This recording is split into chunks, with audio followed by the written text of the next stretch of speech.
Hi, everybody. It's Katie Joe, Sovereign Soul, and today I wanted to talk to you about a subject that's in my book titled Sovereign Soul, which is my memoir part manifesto. And it talks about my religious faith journey as well as the story of my life about being spiritually intuitive, being raised in conservative religion, ultimately leaving conservative religion, as well as some of the triumphs and tragedies that I've had in my life and how I've worked my way through.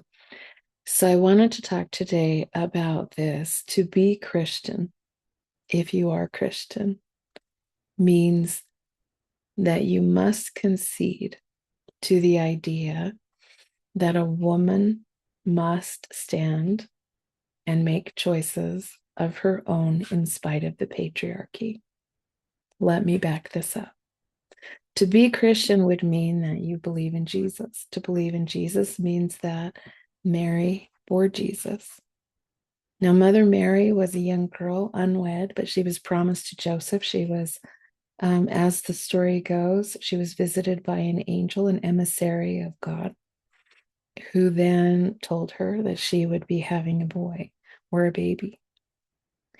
And in that moment, she said, I will do as you command. I think that what she's credited for saying is, I am the handmaiden of the Lord.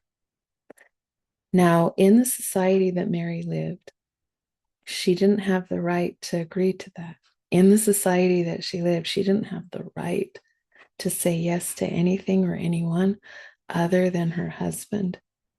So at this time, her father had already written up contracts with Joseph that she was legally Joseph's property. In the society that Mary lived, the men made the rules. Women were commodities and they were traded in business agreements. So her virginity was part of a business agreement. Now, in modern days, we consider this trafficking. Back then, because it was a way of life, some people say it's not fair to put that term or label on it. But just because it's the way of life doesn't necessarily mean that it's different. In fact, part of what I write in my book and what I share about is sometimes people will say, well, back in medieval times, it wasn't traumatizing for a 13, 14-year-old to get married. That's just the way it was. Back in, those archaic times in Jesus's time, it wasn't traumatic for a woman or it wasn't demeaning to her. It's just the way it was. But I like to reflect back to that I have been in places in the world, in third world countries, where that is still the system. It is still the system that young girls are being traded as property. It is still the system where girls between 10 to 13, 14, 15 are being used by men much older to them in business arrangements and deals. And I have sat with those women and listened to them and heard the trauma and heard the heartbreak and heard the pain in their voices. So when we say, well, that was back then, one, it's not. It's happening right now in our world. Two, it wasn't traumatic because it was just the culture. It is traumatic, even if it is the culture. So let's take that and just set that aside for now. But in the culture, Mary was not allowed to make decisions for herself. Her father and her spouse were only allowed to make decisions for her.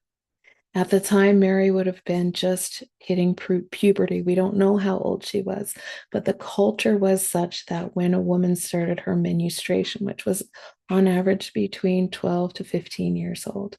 So let's just put her smack dab in the middle of that and say she was roughly 13 and a half, 14 years old. We don't know. She could have been older. We just don't know. But if we went on averages and what the culture is and was, we could guess she's a young teen. And she wasn't allowed to say no. The patriarchal system said she was property. So when the angel came to her and said, listen to God above all else, and she said, I will, it was in direct defiance and rebellion to the patriarchy, to the system, to the religion. So if you are considering yourself Christian, believer of Christ, the story of Christ is that his mother stood up to the patriarchy. In fact, His mother spoke with a direct line and access to God, and she followed what she was told there, in direct opposition to her husband, to her father, to the system, to the religion, and to the patriarchy. She, with one of the greatest acts of courage, lived in a way that said, I will follow the inner knowing, the inner voice as it is connected to my Creator and nothing else. So to be Christian is to acknowledge that God speaks directly to woman, and woman must obey only that. No one else, no man, no system, no patriarchy.